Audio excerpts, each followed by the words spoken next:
ডিমের পোচের কারি রেসিপিটি চলুন শেয়ার করে নিই। প্রথমে একটা একটা করে ডিম অল্প একটু তেলে পোচ করে নিলাম। আমি 4টে ডিমের পোচ একই রকমভাবে রেডি করে নিয়েছি।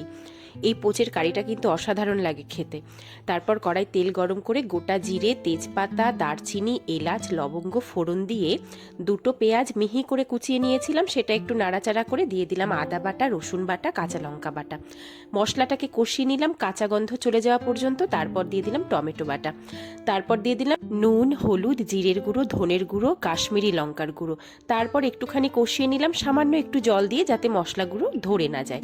তারপর কষানো হয়ে গেলে ঝোলের প্রয়োজন অনুযায়ী দিয়ে দিলাম অনেকটা পরিমাণ জল। এবার ঝোল ফুটে উঠলে পোচ করে রাখা ডিমগুলো একটা একটা করে ডিমের ওপরে দিয়ে দিলাম। এখন আরও একবার ফুটতে দিলাম।